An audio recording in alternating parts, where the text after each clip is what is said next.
자, 오늘 가정의 달 우리 특별히 어린이 주일에 주신 하나님 말씀은 우리 디모데전서 5장 8절입니다.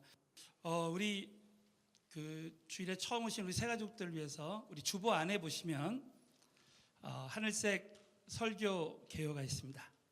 우리 다 함께 디모데전서 5장 8절 말씀을 봉독하시겠습니다. 누구든지 자기 친족, 특히 자기 가족을 돌아보지 아니하면 믿음을 배반한 자요 불신자보다 더 악한 자니라. 아멘. 자, 지난 주일부터 실패를 딛고 일어서라라는 주제로 말씀을 나누고 있습니다. 우리는 인생을 살면서 크고 작은 실패를 경험하게 됩니다. 그래서 우리 지난주에 우리가 흔히 하는 실패 중에 핸드폰 문자를 보낼 때 실패할 때가 참 많이 있었다 그랬죠. 그래서 지난주 어떤 할머니가 문자 보낼 때 이게 실패한 이야기를 했는데 오늘 2탄이 나왔어요. 이 할머니가 교회를 갔는데 연세 드신 목사님이 이제 오늘이 내일이 또 대체 공휴일이고 해서 휴일이잖아요. 그래서 할머니 휴일 잘 보내세요. 그랬더니 할머님이 너무 감사해서 그 연세 드신 목사님한테 문자를 보냈어요. 목사님도 휴일 잘 보내세요. 이렇게 문자를 보냈는데 목사님이 너무 어처구니가 없고 막 마음이 언짢게 됐어요. 그 이유를 보니까 문자가 목사님도 휴일을 잘 보내세요 했는데 보니까 오타가 나서 목사 니도 휴일을 잘 보내세요 이렇게 했다. 그러니까 우리가 얼마나 이 실패를 많이 합니까? 우리 지난 주간에 실패를 딛고 일어서는 3단계에 대한 말씀을 나눴어요. 우리 한번 왼손 한번 내밀어 봅시다. 우리 한번 같이 한번 해보겠습니다. 자, 실패의 원인을 제거하는 단계, 성공자의 체질로 변화시키는 단계, 실패를 딛고 일어서는 단계. 그래서 이 말씀을 붙들고 우리 모두가 실패를 딛고 일어설 수 있게 될 줄로 믿습니다. 지난주에 여호수아 8장에 여호수아가 가나안 정복 전쟁에서 아이성 전투에서 실패를 경험했지만 그 실패의 원인, 그 아간의 죄를 완전히 제거할 때, 그 아골 골짜기를 지나갈 때에 우리 하나님께서는 그 실패의 원인을 제거한 여호수아에게 두려워 말고 놀라지 말라 하면서 이 아이성을 내가 내 손에 붙였다고 하면서 이 믿음, 이 보장된 승리를 부어주십니다. 그리고 이 여호수아가 마지막까지 하나님의 도우심을 구할 때 이 아이성이 무너지는 역사가 일어났어요. 사랑하는 성도 여러분, 저와 여러분의 인생에 어떤 상황에서 실패가 있다 할지라도 이 말씀들을 통해서 우리 모두가 실패를 딛고 다 일어서게 되시기를 주님의 이름으로 축원합니다. 오늘은 특별히 가정의 달을 맞이해서 누구나 우리 가정에서 실패를 경험할 수 있습니다. 특별히 우리 자녀 양육이라든지 또 결혼 생활이라든지 우리 부부관계나 또 부모님과의 관계에서 누구든지 실패가 없는 사람이 없을 것입니다. 그러나 저는 오늘 참 이 말씀을 통해서 다시 한번 우리 모두가 우리의 자녀들이나 또 우리 부부관계나 또 우리 부모님과의 이 관계에서 이 모든 실패를 딛고 일어서는 우리 모두가 되어졌으면 좋겠습니다. 우리 한 가지씩 볼 때 한번 오늘 이 말씀은 내 자신을 한번 돌아보고 우리 각자에게 한번 적용해 보는 시간을 가졌으면 좋겠어요. 첫 번째는 자녀 양육 실패를 딛고 우리는 일어서야 됩니다. 여러분, 자녀 양육에 실패를 경험하지 않은 사람이 없을 것입니다. 성경의 다윗도 자녀 양육에는 참 실패를 많이 경험했습니다. 그런데 우리가 이제 자녀들을 양육할 때 참 중요한 요소 중에 하나가 이 자녀들에게 이 영적인 모델이 되어주는 거야. 우리 한번 고린도전서 11장 1절 말씀, 저는 이 말씀이 얼마나 우리에게 도전이 되는 말씀인지 모르겠어요. 다 같이 읽겠습니다. 시작. 내가 본받는 것 같이 나를 본받는 자가 되라. 여러분 부모님이 우리 자녀들에게 너희는 나를 본받는 자가 되라.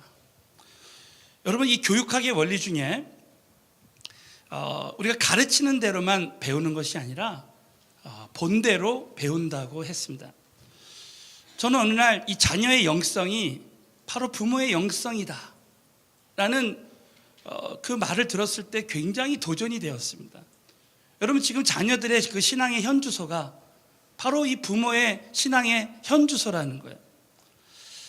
그래서 지금 자녀들이 신앙적으로나 삶에서 이제 어려움을 겪을 때에 바로 그 부모의 모습을 본다고 생각하면 된다라는 것이죠. 어느 집사님이 이런 간증합니다. 어느 날 밤에 자기 자녀들이 방마다 들어가 보니까 아이들이 다 미디어 중독에 걸려 있는 거야. 그 모습을 보면서 정말 자신이 내가 하나님과의 관계에서 그렇기 때문에 우리 아이들이 이렇다는 것을 통감하고 정말 하나님 앞에 회개하기 시작했다는 거예요. 그래서 자신이 먼저 미디어를 딱 끊고, 여러분 대부분의 사람들이 지금 현 시대에 핸드폰에 중독돼 있고 미디어에 중독돼 있습니다. 여러분 우리 자녀들이 많은 경우에 지금 게임에 중독되고 인터넷에 중독되어 있습니다. 그래서 집사님이 자신이 먼저 미디어를 딱 끊어버리고 밤에 말씀을 묵상하기 시작했다는 거예요. 그리고 어느 날부터 보니까 우리 자녀들이 조금씩 미디어를 끊고 말씀을 보기 시작했다는 거예요. 여러분 이런 은혜가 우리 모두에게도 함께 했으면 좋겠습니다. 그래서 우리는 자녀들을 위해서라도 우리가 참 신앙생활을 잘해야 되는 거예요. 전 미국에서 어느 장로님이 참 이런 간증을 하시는 거예요. 자기는 자기 아들이 우리 아빠는 갈수록 신앙이 성장하는 것 같아요. 우리 아버지는 날마다 매일매일 우리 아버지의 그 신앙에 성장하는 모습을 보고 나도 아버지를 따라가고 싶다. 이 말을 들었을 때 정말 자식의 인생을 살면서 가장 영광스러웠다고 말을 합니다. 여러분 저와 여러분이 이제 이 가정의 달을 맞이해서 특별히 우리 자녀들을 바라보면서 내가 이제 우리 자녀들을 위해서라도 내가 정말 신앙이 더 진일보하고 더 성장해야 되겠다, 이런 결단이 내려졌으면 좋겠습니다. 여러분 이것은 다 보이는 영향력이에요. 그런데 우리가 신앙생활할 때 중요한 것이 우리 부모의 보이지 않는 영적인 영향력이 있다는 것입니다. 자, 그 말씀의 예로 우리 한번 신명기 28장 2절부터 4절 말씀을 다 함께 봉독합니다. 시작.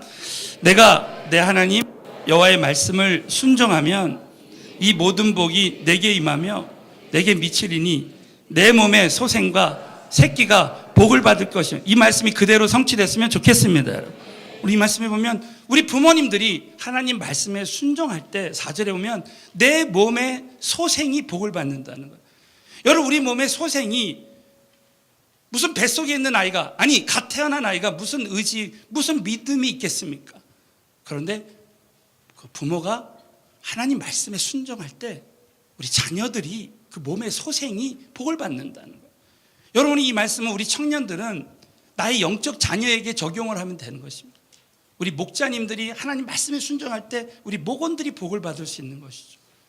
여러분 창세기 26장에 보면 아브라함이 하나님께 순종할 때 그 아들 이삭이 복을 받는데 하나님이 아브라함에게 이런 약속을 주십니다.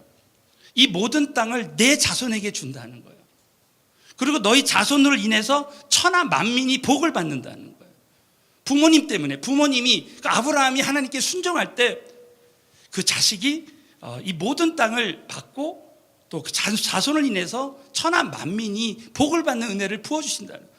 그 실제로 여러분 창세기 26장 보면 이삭이 흉년이 든 땅에서 농사를 짓는데 100배의 결실을 맺는 거예요. 또 우물을 팔 때마다 생수가 넘쳐나는 거예요.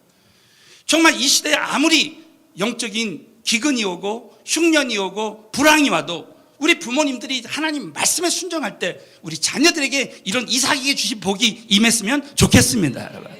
그럼 우리가 자녀들을 위해서라도 이렇게 신앙생활을 잘해야 되는 거죠. 두 번째 도전이 뭐냐면 우리가 자녀들을 위해서 계속해서 기도하는 것입니다. 자, 우리 한번 민수기 6장 27절 보십시오. 자, 민수기 6장 27절에 보면 자, 자녀들을 위한 기도가 나와요. 자녀들의 축복은 바로 부모의 그 기도에 달려 있다는 것입니다. 우리 다 같이 한번 믿음으로 봉독합니다. 시작. 그들은 내 이름으로 자손에게 축복하지. 너희가 내 이름으로, 이 부모님들이 이스라엘 자손, 자녀들을 축복할 때, 여러분, 우리가 부모가 자식을 위해서 기도할 때, 복을 빌 때는 축복이라는 단어를 씁니다. 근데 하나님이 주실 때는 복이라는 단어를, 여러분 성경 전체를 보세요. 하나님이 우리에게 주시는 건 복이고, 우리가 기도하는 것은, 우리가 비는 것은 축복이에요. 그런데 우리 부모님들이 자녀들을 위해서 기도한 만큼 자녀들은 복을 받게 되어 있다는 거예요.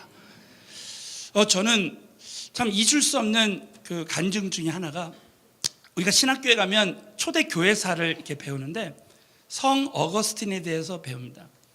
이 어거스틴은 18살 때 이제 이 방탕하게 살아서 사생아를 낳습니다. 그리고 이단에 빠지게 되어 있어요. 이단에 빠지게 됩니다. 그럴 때 그 어머니 모니카가 이 아들을 위해서 정말 자신이 처음에는 이 자녀 양육에 실패했다고 생각했어요. 그래서 하나님 앞에 간절히 매달리고 눈물로 기도를 합니다. 그 이태리의 어느 교회에서 기도를 하는데, 그 교회 감독 목사님이 이 부인에게, 부인 어떻게 이렇게 흐느껴 오십니까? 우리 아들이 이단에 빠지고 우리 아들이 이렇게 방탕한 삶을 살고, 그랬을 때 여러분, 이 자녀 양육에 대해서, 자녀를 위한 기도에서 정말 유명한 말을 그 목사님이 하십니다. 그 말은, 기도하는 어머니의 자식은 결코 망하지 않는다는 거예요. 자, 사랑하는 성도 여러분, 기도하는 부모님의 자식들은 절대 망하지 않는 줄로 믿습니다. 결국은 그 어머니의 그 기도로 어거스틴은 30살 때 회심을 하고 초대 교회사에 예수님 다음으로 성자라고 정말 이름 받는 그런 사람이 되었다는 거예요. 여러분, 누구나 이 자녀 양육에 참 실패할 수 있습니다. 그러나 우리는 그 실패를 딛고 이제 일어서야 돼요. 다시 한번 우리 부모님들이, 우리 자녀들의 영성은 우리 부모의 영성에 달려있다고 여러분 꼭 믿으시고, 내가 이제 정말 자녀를 위해서라도 아브라함처럼 하나님께 순종하고, 또 자녀들을 위해서 시간을 내서 기도할 때 우리 자녀들이 변화받고 하나님께 은혜를 받고 복을 받는다고 여러분 꼭 믿으시고, 자녀 양육의 실패를 딛고 일어서게 되시기를 예수 이름으로 축원합니다. 자, 두 번째는 결혼 생활의 실패를 딛고 일어서야 됩니다. 여러분, 우리가 실패 중에 실패는 하나님께서 주신 이 결혼의 목적을 우리 부부가 잊어버리고 사는 것입니다. 자, 우리 한번 고린도전서 10장 31절 말씀을 한번 큰 목소리로 봉독하겠습니다. 시작. 그런즉 마시든지, 청년들이 계속해서 결혼합니다. 저는 결혼을 앞둔 우리 신랑 신부에게 꼭 이야기하는 것 중에 하나가 바로 결혼을 하게 해주신 하나님의 목적을 알아야 된다는 거예요. 여러분, 그 당시 고린도 교회 문제 중에 하나가 결혼을 반드시 해야 된다, 아니다, 결혼은 반드시 해야 되는 것은 아니다 라는 이런 논쟁이 있었을 때, 또 우상 신전에서 나오는 재물을 먹는 그 문제에 대한 논쟁이 있었을 때, 하나님은 사도 바울을 통해서 이렇게 말씀해요. 너희가 무엇을 먹고 마시든지 무슨 일을 하든지 다 하나님의 영광을 위해서 하라는 거예요. 그래서 사도 바울이, 나는 혼자서, 결혼하지 않고 혼자서 이렇게 독신으로 살면서 하나님께 영광 돌리는 것이 더 유익하기 때문에 나는 혼자서 이렇게 하나님께 영광을 돌린다고 말했습니다. 그럼 우리가 결혼한다는 것은 결혼해서 부부가 한 몸이 돼서 하나님께 영광을 돌리라는 것이죠. 왜냐하면 여러분, 이 세상, 이 시간은요 신속히 지나갑니다. 여러분 생각해 보시죠. 어느 날 3학년, 4학년, 5학년, 6학년, 무슨 말씀인지 아시죠? 그렇죠? 어느 날 시간이 막 지나가는 거예요. 그래서 여러분, 이 날파리의 예가 있습니다. 하루살이가 막 빙글빙글 돌다가 뚝 떨어져서 죽는 거예요. 하루 돌다가.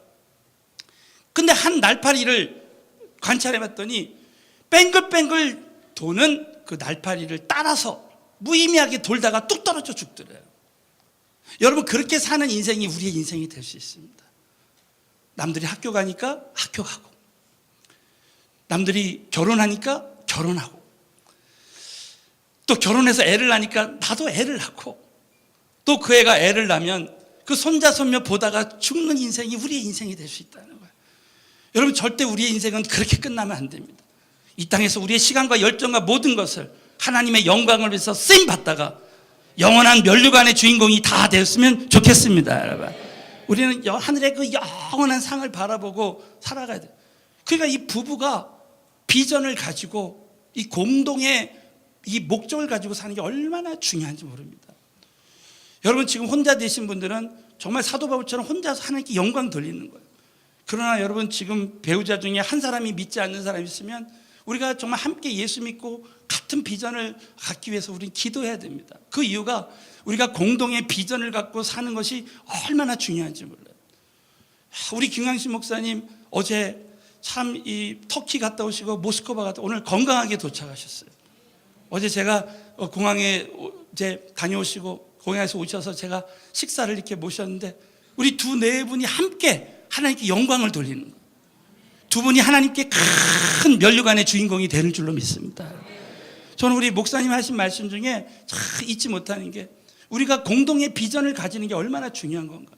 그래서 이 사냥개들이요, 개들이 서로 자기들끼리 막 싸우다가 이제 늑대가 한 마리 딱 나타나면 그 늑대를 막 함께 쫓는데요. 그럼 서로 싸우다가 공동의 목표를 향해 나아가다가 서로 하나가 되는 거예요. 여러분, 부부가 비전이 있으면 잘 싸우지 않습니다. 여러분, 우리 교회를 보시죠. 잘 싸울 시간이 없어요, 우리는. 은혜 만남 끝나면 또 은혜와 자유하고, 끝나면 또 선교지 나가는 거예요. 사랑하는 성도 여러분, 우리 모두가 한 비전을 갖고 나가면 서로서로의 단점이나 약점을 보지 않고 하나님만 바라보고 나갈 수 있게 될 줄로 믿습니다, 여러분. 그래서 우리가 신앙생활할 때, 결혼생활할 때 참 중요한 것 중에 하나가 우리가 함께 비전을 가지고 나가는 부부가 될 수 있도록, 또 여러분 한 몸이 돼서 교회를 나왔을 때 여러분이 끝까지 이렇게 같은 비전을 가지고 우리가 영혼 구원을 위해서, 제자화를 위해서, 선교를 위해서 쓰임받는 것을 여러분 가장 중요하게 생각해야 되는 것이죠. 또 한 가지는 우리가 부부관계에서 참 중요한 것은, 우리가 꼭 잊지 말아야 될 것은 아내의 순종과 남편의 사랑이라는 거예요. 자, 정말 많은 말씀들이 있지만요, 오늘 한번 에베소서 5장 22절 25절을 한번 보겠습니다. 다 같이 읽습니다. 시작. 아내들이여 남편에게 복종하기를 주께 하다. 아내 사랑하기를 교회를 사랑하시고 위하여 자신을 주신같이 하라는 거예요. 아내들이 중요한 것이 뭐냐, 자기 남편에게 복종하기를 주께 하듯 하라는 것입니다. 정말 내가 주님께 복종하듯이 남편에게 복종하라는 거예요. 여러분, 이 말씀이 얼마나 어려운 말씀입니까? 그래서 어느 연세 드신 부흥사님이 이런 표현을 하시더라고요. 우리 아내들은 다른 것은 다 이제 양보해도 남편에게 복종하는 것을 훈련해야 된다는 거예요. 그래서 그 예를 들면서 어떤 예를 드시냐면, 이 돼지를, 여러분 돼지를 힘으로 막 무릎 꿇게 하고 넘어뜨리기가 정말 불가능하답니다. 그래서 그 돼지를 넘어뜨릴 때 비누칠을 싹 해가지고 이 빗으로 싹 긁어준대요. 그러면 이 돼지가 너무 시원해가지고 푹 주저앉는답니다.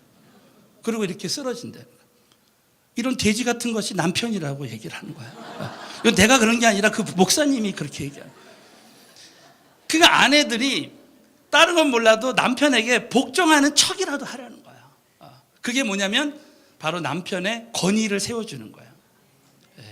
남편의 권위를 세워주고 남편에게 대한 존경심만 딱 가지면 나머지 그 남편은, 우리 아내가 나의 그 권위, 남편의 권위를 인정해주고, 자기가 지금 재정이 없고 사업이 잘 안 되고 뭐가 부족하고 어떤 약점이 있어도 나의 권위를 세워주고 나를 존경하는 마음이 있으면 나머지는 다 양보한다는 거예요. 재정도 관리하라 그러고 다 준다는 거예요. 지금 많은 남자분들이 끄덕끄덕 하고 있습니다. 네, 여러분. 그러니까 우리 아내들은 그 남편의 권위를 인정하는 사람이 돼야 된다. 또 남편은 25절에 보면 남편들아 아내 사랑하기를 그리스도께서 교회를 사랑하시고 위하여 자신을 주신과 같이 하라. 저는 처음에 이 말씀 봤을 때 정말 뜨끔했습니다. 이야, 그렇구나. 아내를 사랑할 때 우리 예수님께서 이 교회를 사랑하시고 위하여 예수님은 자신을 다 내어주셨잖아요. 그리고 이 교회를 세우셨다는 거예요. 여러분, 우리 남편들이 정말 아내를 이렇게 사랑해 준다면은 우리 아내들은 자신의 생명을 바쳐서 남편에게 순종하고 복종하고 사랑할 것이라는 거예요. 여러분, 절대 이 사랑은 내가 할 수 없습니다.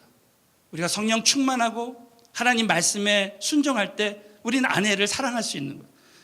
저는 참 잊혀지지 않는 저의 간증이 있습니다. 저는 우린 정말 바빠서요, 서로 싸울 시간도 없고, 그런데 우리가 신혼 때 한번 싸운 적이 있었어요. 그래가지고 우리가 부부 생활하면서 처음으로 싸워가지고 제가 담대하게 집을 나와버렸습니다. 네. 집을 나왔는데 막상 나오니까 배도 고프고 말이죠.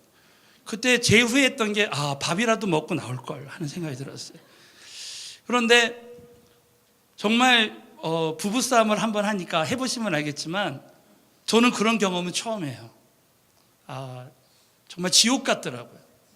모든 영감이 다 사라지고. 네?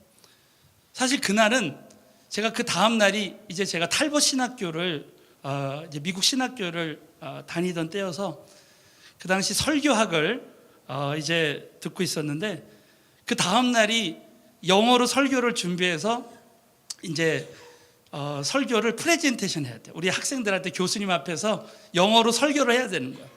근데 준비를 다 못했는데 그걸 준비하려고 하는데 이게 도무지 영적인 감동이 오질 않는 거예요. 그래서 기독교 서점에 가가지고 책을 이렇게 한번 읽어보자 하고 여러 책들을 보는데 그때 제가 어느 책을 보다가 성령님께서 참 나에게 주시는 말씀을 주셨어요. 자, 그 말씀이 베드로전서 3장 7절입니다. 우리 오늘 제가 그 말씀에 이제 설교 요약지에 올렸는데 다 같이 한번 읽겠습니다. 시작. 남편 된 자들아 이와 같이 비식을 따라 너희 아내와 동거하고 그릇이요 또 생명의 은혜를 유업으로 함께 받을 자로 하라. 귀히 여기라. 이는 너희 기도가 막히지 아니하게 하려니라. 이 말씀을 보면서 제 가슴을 쳤습니다. 야, 남편 된 사람들이 그 지식을 따라 아내와 동거하고 그 연약한 자로 알아 귀히 여기지 않을 때 기도가 막히니까 기도가 안 되니까 자연히 영감이 사라지고 성령 충만이 사라지는 거죠. 정말 이 부부관계가 이렇게 중요한 거구나. 그래서 제가요 하나님 은혜로 그 서점에서 제가 회개하고 우리 아내에게 전화를 해야 되겠다. 그래서 우리 아내한테 전화를 즉시 걸어가지고 내가 다 잘못했다고 그렇게 얘기를 했어요. 그랬더니 우리 아내가 이제 깨달았냐. 그래서 이렇게 말은 안 하시지만 그런 생각을 하고 있다는 느낌이 오더라고요, 여러분. 근데 문제는 제가 그렇게 회개하고 우리 아내한테 연락을 하고 나서 막 내 영혼에 큰 평강이 오는 거예요. 그 다음부터 이 성령님이 저에게 영감을 주시면서 그 자리에서 설교를 준비하기 시작했어요. 그 설교 제목이 남편들이 왜 기도가 막히나. 그 제목을 딱 해놓고 이 말씀 그대로 대지를 만든 거예요. 남편들이 지식을 따라 아내와 동거하지 않기 때문에. 두 번째는 아내의 연약함을 생각하고 귀히 여기지 않을 때 남편들이 기도가 막힌다. 이거를 쭉 설교를 만들어가지고 그 다음날 제가 이 간증을 하면서 영어로 설교를 했어요. 여러분, 그 설교만 A 맞았습니다. 할렐루야. 왜냐하면 제 간증이니까, 제 부부관계의 실패를 통해서 주시는 간증이었기 때문에 그렇습니다. 그래서 저는 그렇게 생각해요. 우리 부부관계에 어려움이 오면 틀림없이 기도가 막힙니다. 남편들은 아내의 관계가 회복되지 않을 때 영감이 사라지게 되는 거예요. 사랑하는 성도 여러분, 정말 누구나 이 부부관계에 실패할 수 있습니다. 그러나 우리가 먼저 성숙한 사람이, 하나님의 음성을 들은 사람이 먼저 가서 화해하고 이 부부관계의 실패를 딛고 정말 하나님 주신 비전을 위해서 쓰임받게 되시기를 예수의 이름으로 축원합니다. 자, 마지막으로는 우리 부모님과의 관계의 실패를 딛고 일어서야 됩니다. 여러분, 이 부모님에 대한 순종과 복종과 공경에 대한 말씀은 얼마나 많이 들었습니까? 그런데 우리 하나님께서는 위인권위 제도를 통해서 우리 순종에 대한 말씀을 들어오면 여러분, 결국 우리 신앙생활은요, 우리 하나님께 순종하고 복종하고 또 나에게 하나님이 세워주신 권위, 가정의 권위는 우리 부모님이시고 또 사회의 권위가 있고 교회의 권위가 있습니다. 여러분, 우리가 그 권위에 순종하고 복종하는 훈련을 하도록 하나님이 훈련하시는 거예요. 자, 그래서 히브리서 13장 17절 말씀을 우리 다 함께 믿음으로 봉독하겠습니다. 시작. 너희를 자들에게 순종하고 복종하라. 저희는 너희 영혼을 위하여 경성하기를 자기가 회개할 자인 것 같이 하느니라. 저희로 하여금 즐거움으로 이것을 하게 하고 근심으로 하게 말라. 그렇지 않으면 너에게 유익이 없느니라. 믿으시면 아멘 해보세요. 하나님께서 세워주신 이 권위자, 우리 가정의 권위자 부모님에게, 또 우리 교회의 권위자 위인 권위자에게 순종하고 복종할 때, 여러분, 순종이라는 말은 설득돼서 따른다 그랬어요. 복종이라는 말은 하나님 앞에 굴복하고, 영어로 surrender, 항복하고 따르는 겁니다. 그러니까 순종이 안 되더라도 복종이라도 할 때에 바로 그 사람에게 유익이 있다는 거예요. 여러분, 출애굽기 17장에 보면 여호수아가 아말렉 군대하고 싸울 때 그냥 모세가 말한 대로 순종하고 싸울 때 모세는 뒤에서 목숨 걸고 손을 들고 기도할 때 여호수아가 이겼어요. 여호수아의 승리는 순종에 달려 있는 것입니다.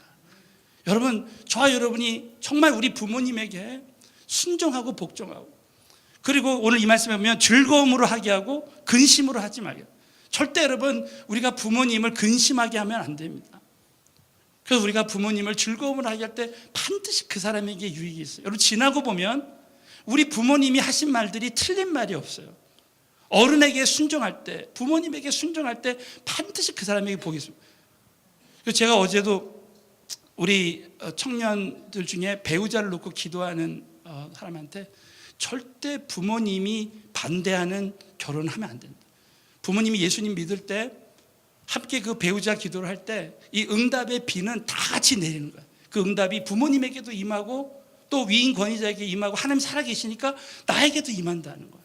그래서 절대 부모님이 반대하는 결혼을 하지 말고 끝까지 기다렸다가 하나님의 때에 하라는 것이죠.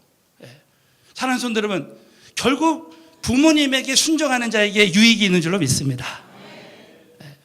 위인 권위자에게도 마찬가지입니다. 저는 우리 교회 담임 목사지만 우리 김광신 목사님이 GMI 총재님이시고 우리 선교회 필드 디렉터세요. 그렇기 때문에 우리 목사님이 하는 선교에 철저하게 순종하고 복종하는 거예요. 내가 이 말씀 묵상하면서 제가 참 돌아보면요, 정말 우리 목사님에게 순종하고 복종할 때 지금까지 다 잘 됐어요. 결국 저에게 유익하더란 말입니다. 사랑하는 성도 여러분, 정말 저와 여러분이 순종하고 복종하면 하나님이 저에게 은혜를 주시고 유익하게 하시고 복을 주신다고 여러분 꼭 믿으시고 부모님들에게 끝까지 순종하고 복종하게 되시기를 주의 이름으로 축원합니다. 마지막으로 한 가지는 부모님에 대한 공경이에요. 우리 마지막으로 한번 에베소 6장 1절부터 3절을 읽겠습니다. 시작. 자녀들아, 부모를 순종하라. 이것이 옳으니라. 공경하라. 이것이 첫 계명이니 이는 내가 잘되고 땅에서 오늘 2절에 보면 내 아버지와 어머니를 공경하라는, 이것은 영혼 육으로 부모님을 영적으로나 육적으로나 혼적으로나 보살피라는 것, 늘 돌봐드리라는 거예요. 특별히 이것은 물질적인 돌봄도 포함됩니다. 부모님이 은퇴해서 경제적인 그런 여력이 없을 때 부모님을 공경하는 것이 맞다는 거예요. 10계명 중에 이 부모님을 공경하라는 계명만 약속이 있다는 거예요. 너희가 이 땅에서 잘 되고 장수한다는 거예요. 정말 부모님을 잘 공경하는 사람은 이 땅에서 잘 되기에, 특별히 평안이 있고 정말 하나님께서 생각지도 않았던 은혜들을 부모를 공경하는 자에게 주신다는 것이죠. 저는 마지막으로 최근에 있었던 제 간증을 하나 하고 마치겠습니다. 저희 어머님은 지금 87세십니다. 저는 10살 때 아버님이 돌아가셔서 어머님을 모시고 사는 게 꿈이었어요. 그래서 지금의 아내가 그렇게 정말 할 수 있다 해서 같이 결혼해서 20여 년 이상을 같은 집에서 어머니를 모시고 살다가 이제 한국에 나와서 이제 이 목회하고 선교를 하는데, 저희 어머님은 10년 전에 그 양쪽 그 골반에 그 양쪽 인공관절 수술을 양쪽 다 하셨어요.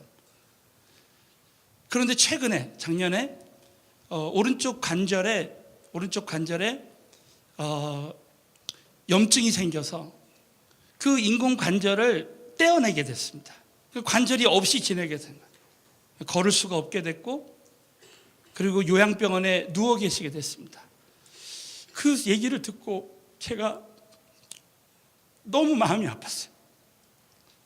야, 내가 부모 공경에 실패했다. 정말 이 모든 게 제 책임이다라는 생각이 들었어요. 정말 얼마나 하나님 앞에 제가 회개했는지 모릅니다. 그래서 제가 정말 이걸 돌이켜야 되겠다. 내가 아무리 교회가 바쁘고 그렇게 하지만 어머니가 이렇게 된 것은 제 잘못이다라는 생각이 들었어요. 근데 그 염증을 제거하는데 그 의사가 그러는 거예요. 어머니가 87세시고 제가 지난주에 알았는데 어머니가 이 유전적인 고관절이더라고요. 그 저희 어머니가, 우리 어머니의 어머니가 이 유전적으로 77세 때 고관절 때문에 돌아가신 거예요. 그 어머니의 오빠가 고관절 합병증으로 돌아가신 거예요. 야, 우리 어머니가 이렇게 고관절에 문제가 있으니까 이 뼈가 약하셔가지고 이 수술이 불가능하다는 거예요. 그러나 정말 하나님께 매달리고 하나님 정말 수술하게 도와주세요. 어머니한테 여쭤봤더니 어머니가 걷고 싶다는 거예요. 그래서 기도하다가 참 감사하게 이 고관절을 수술할 수 있는 의사를 만나게 됐어요. 그리고 지지난주에 이제 수술을 했습니다. 얼마나 참 간절했는지 몰라요. 87세시니까 이게 마취가 못 깨어날까봐. 그래서 이제 부분 마취를 할 수 있도록 이렇게 의사랑 나누고, 그래서 수술을 하는데 1시간 반을 마취하고 2-3시간이면 수술이 된다고 했는데 수술 시간이 4시간 반이나 된 거예요. 얼마나 마음이 애타죠. 이 수술하다가 어떻게 되시나. 그리고 마취를 보통 30분에서 1시간 반이면 깬다는데 어머니가 2시간이 돼도 안 깨시는 거예요. 얼마나 수술실 앞에서 기도했는지 몰라요. 그랬더니 수술하고 나와서 이 의사가 이 뼈가 약해서 이 관절, 이 인공관절하고 이 골반뼈랑 탁 접착이 안 된다. 그래서 조그만 재수술을 또 했습니다. 지금 해야 된다고. 그래가지고 그 수술을 이렇게 했는데 어머니가 산소 호흡기를 떼고 달고 나오시는 거예요. 그 며칠 동안 그렇게 계시는데 얼마나 그 시간이 어머니가 어떻게 되실까 봐. 정말 저는 성도님들에게 다 맡기라고 하면서 정말 저에게도 참 두려움이 있었어요. 그래서 이 아무것도 두려워하지 말라 이 찬양을 참 제가 계속 부르면서 마음의 위로를 받고 격려를 받고 기도했습니다.